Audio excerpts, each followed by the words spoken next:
के सागर बसरे भाई और ना ऐसा यश रे। यहाँ का कितना यश बना ले किसी भी क्षेत्र में, तू यहाँ कितना प्रभु पाक ले, और सत साधना ना करके ये और डले ढोके अन्य साधनाएं काल सतर्की करके ये ऋषि महर्षि आज तक प्रभुता के पात्र और बड़े प्रभु नजर आते थे। जैसे एक अगस्त ऋषि ने एक सिद्धि प्राप्त कर ली, उसने उस सिद्धि के आधार से 7 समुद्रों को एक ही घूंट में ऐसे चुलू भर के पी लिया। सारे समुद्र खत्म हो गया, पानी नहीं रहा उसके अंदर एक घूंट भी। और फिर हाहाकार मच गई, सबने प्रार्थना की, उल्टा है उसमें कहते कुरला कर दिया, समुद्र भर गया, वो एज इट इज फॉल हो गया। अगस्त ऋषि की होगी प्रभुता, यस हो गया उसका। जड़ा देखो वहां जहां देखो वही अगस्त ऋषि ने ऐसा कर दिया, अगस्त ऋषि ने ऐसा कर दिया।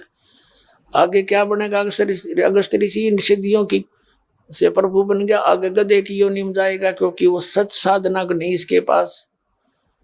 तो परमात्मा कहते ये यश, ये झूठे यश है। जैसे इन सभी ऋषियों की पोल उस समय खुली जब पांडवों ने अश्वमेध यज्ञ करी थी, और उसमें एक ऐसा कंडीशनल वो रख दिया, शंख अलग से सुसज्जित स्टेज के ऊपर एक 5 मुख का शंख रख दिया कि सभी संत ऋषि महर्षि इस धर्म भंडारे में भोजन कर लेंगे, धर्म यज्ञ में।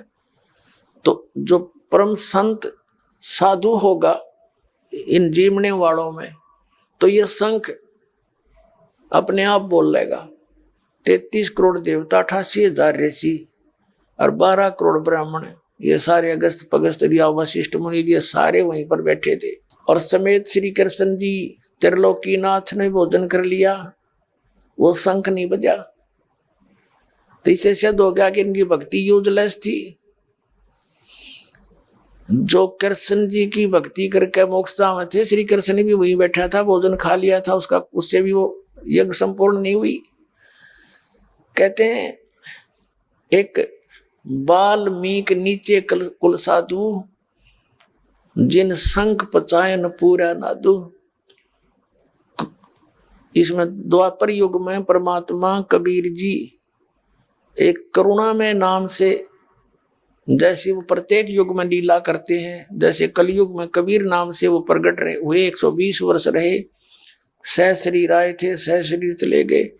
एक संत और एक सतगुरु की, एक भक्त की भूमिका करके एक उदाहरण पेश करते हैं। तो ऐसे वो करुणा में नाम से आए हुए थे द्वापर में, चारों युग में आते हैं भगवान।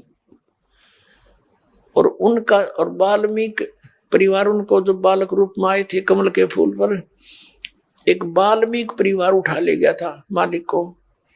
वाल्मीकि के घर परवरिश हुई, और एक वाल्मीकि ही दूसरा लड़का व्यक्ति उनका शिष्य हुआ, तो जो जिसका नाम सुदर्शन था, सुपथ सुदर्शन। तो सुदर्शन का रूप बना के मालिक गए थे, लंबी कथा है, फिर कभी सुनाएंगे। आज जो प्रसंग है उसको पूरा करेंगे। तो सुदर्शन जो वाल्मीकि, सुदर्शन जो था परमात्मा कबीर जी यानी करुणा में जी का सत भक्ति का साधक था, मर्यादा में चलता था। जब वो वहां पहुंचे सुदर्शन रूप में, उन्होंने भोजन खाया। कहने का भाव यह है कि पहले तो द्रौपदी के मन में दोष आ गया था कि ये काहे का संत है, एक जंगली सा व्यक्ति, इससे क्या हमारा ये यज्ञ पूर्ण होगा, इस ऐसे मंडलेश्वर यहाँ बैठे हैं। फिर दूसरे उसने भोजन बना के रखा द्रौपदी ने सुदर्शन जी के सामने, अलग अलग खीर खांड पकौड़ी कचौरी नारी नारी दही बड़े सारे बनाकर अलग अलग थाली में रखे। सुदर्शन जी ने क्या सोचा कि आज तक ये मन न्यारे न्यारे स्वाद करके बकवाद करेगा, कल फिर डिमांड करेगा मेरे से कि उसे फिर खाऊंगा। तो उन्होंने क्या किया, थोड़ा थोड़ा आइटम जितना खाना था सभी कटोरियों में से थाली में डाल लिया, हलवा भी खीर भी। दाल भी, कचौड़ी भी, पकौड़ी भी थोड़ी थोड़ी लेकर के अन्नों खिचड़ी बना ली। अब द्रौपदी ने सोचा था कि मैंने ऐसा भोजन बना के दिया है, ये जंगल में रहने वाला महात्मा खावेगा और मेरे गुण गावेगा और उंगली चाटता रह जाएगा। जब उसने देखा इसने तो सारा काम बिगाड़ दिया, 1 घंटे माथा मेरा आंखें फुड़वाई धूमे पर, इसने क्या कराया यो, तो उसके मन में यो दोष हो रह गया था, जिस कारण से जितना भोजन थाली में रखा था उस सुदर्शन जी ने 5 ग्रासों में खा लिया और 5 बार ही शंख बोला, आगे शंख नहीं बोला। तब युधिष्ठिर जी ने कहा कि भगवान होगी बात, बनेगी बात, शंख बोल गया। तब श्री कृष्ण जी ने कहा नहीं, शंख तो लगातार बोलना चाहिए था, ये रुकना नहीं चाहिए था घंटों तक, तब बात बनेगी। तब श्री कृष्ण जी से युधिष्ठिर जी ने कहा था कि हे भगवान और किसको लाओगे, अब कौन है। तब श्री कृष्ण जी ने कहा था इस वाल्मीकि के बाल समना ही तीनों लोक, ये इतना भक्ति युक्त है ये सुदर्शन, ये वाल्मीकि, इसके एक बाल के बराबर भी ये 3 लोक नहीं है। कोई त्रुटि अपने ही घर पे है युधिष्ठिर, कोई मन में दोष किसी प्राणी का है। श्री कृष्ण जी को मालूम था कि द्रौपदी नाक से कोड़े थी जब वो रोटी खावा था। द्रौपदी बुलाई और पूछा बहन साची बेबी आज तो बहुत पैसे खर्च हो गए ना। अरे नहीं बेबी, सिर्फ 1 रुपए ही तो खर्च हुए हैं। सच में? कैसे? सिर्फ 1 रुपए से ज़ुप्पी पर बताना। श्री कृष्ण जी को मालूम था कि द्रौपदी नाक से कोड़े थी जब वो रोटी खावा था। द्रौपदी बुलाई और पूछा बहन साची बताना, आपने क्या सोचा जब महापुरुष जी ने खाना खाया, इसके बिना यज्ञ पूर्ण नहीं हो सकता, और तूने क्या समझ रखा ये कोई छोटी बात ना समझे, क्योंकि वहां उस समय वो परमात्मा स्वयं विराजमान थे, पूर्ण ब्रह्म, जो करुणा में नाम से प्रकट थे, कबीर जी सुदर्शन रूप में, और श्री कृष्ण को आभास हो रहा था कि ये आम व्यक्ति नहीं है।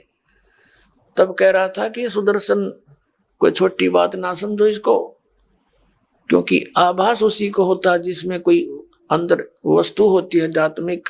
श्री कृष्ण जी पुण्यकर्मी प्राणी थे, तभी तो 3 लोक के प्रभु बने हुए हैं, तो वही महसूस कर सके कि ये आम व्यक्ति नहीं है। बाकी जितने बैठे थे उसको तो मजाक कर ही रहे थे। अब ये कथा बतानी पड़ गई, इसलिए आवश्यक थी यहाँ पर। तो द्रौपदी ने कहा भगवान मेरे से गलती बन गई, मैंने बहुत गलत सोच लिया कि मैंने 1 घंटे तक धूमे में आंख फुड़वाई और नरे नरे आइटम बना के रखे कि महाराज जी प्रसन्न होंगे भोजन खा के, और इसने ऐसा काम कर दिया, सभी एक कर लिया। तो मुझे दुख हुआ इस बात का, और मन में ये दोष आ गया कि ये काहे का शंख बजाओगा, शूद्र का शूद्र ही रहा, इसने खाने का भी ना पता, मनीषा बढ़िया भोजन दिया, इसने कदे खाया भी ना होगा, देखा भी ना होगा।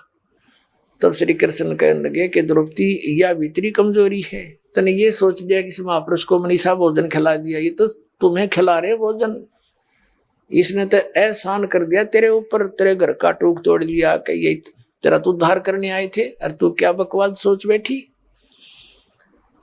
अपने आत्मा द्रौपदी बोली जी गलती बढ़ गई है कि माफी मांगे, और चरण धोकर पीस के सद समेत रेत के पैरों के देख पाप और इकट्ठा कर लिया।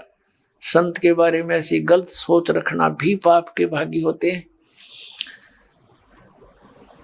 द्रौपदी लाई पात्र ठाकर को प्रांत तांसड़ा लेकर आई, लोटा पानी का, संत के चरण धोए, वापस लोटे में डाल लिया और आधा पी लिया द्रौपदी ने। जब श्री कृष्ण जी ने कहा कि आधा मुझे भी दे दे बहन, इसे महापुरुष का चरणामृत भागा करके मिलता है बड़े भाग्य वाले को। आधा श्री कृष्ण ने पिया। तब कहते वो शंख बजा था और पूरी पृथ्वी पर आवाज गई थी और सब वातावरण बदल गया था पूरी पृथ्वी का। सब वृक्षों पर बहार आ गई थी, फूल खिल गए थे। तब उनके वो 3 ताप कट्टे थे जो कबीर भगवान से, तुम कौन राम का जपते जापम ताते कटे ना तुम्हारे 3 तापम। तो वहां कहते हैं और ज्ञानो माया के पूता, ये जितने बैठे थे ये सब रिद्धि सिद्धि के पुजारी थे, जितने 33 करोड़ देवता, 88,000 ऋषि, 12 करोड़ ब्राह्मण। कहते हैं 12 कोट वेद के वक्ता और सुपच का शंख बजा रे। तो कहने का भाव यह कि ये दो परमात्मा जो कह रहे हैं कि मन तू सुख के सागर बस रे भाई, और ना ऐसा ही असरे। अब ये सुख के बने बैठे थे जो महात्मा, जैसे दुर्वासा जी ने सिद्धि प्राप्त कर रखी थी और सिद्धि प्राप्त करके प्रभु पा क्या पड़ा था। एक दिन अम्बरीश राजा के दरबार में जाकर सिद्धि प्रयोग कर दी। उस भगत के ऊपर उसकी सिद्धि काम ना करके उल्टा उसके ऊपर असर कर गई। तीनों लोक में धक्के खाता फिरे। अंत में सुदर्शन जी वहीं पर अम्बरीश राजा के चरणों में आकर उसने मत्था टेका, तब उसका छुटकारा हुआ। तो कहने का भाव ये है पुण्यात्माओं कि जब तक हम सत भक्ति नहीं करते तो ये महिमा यूजलेस है यहाँ की।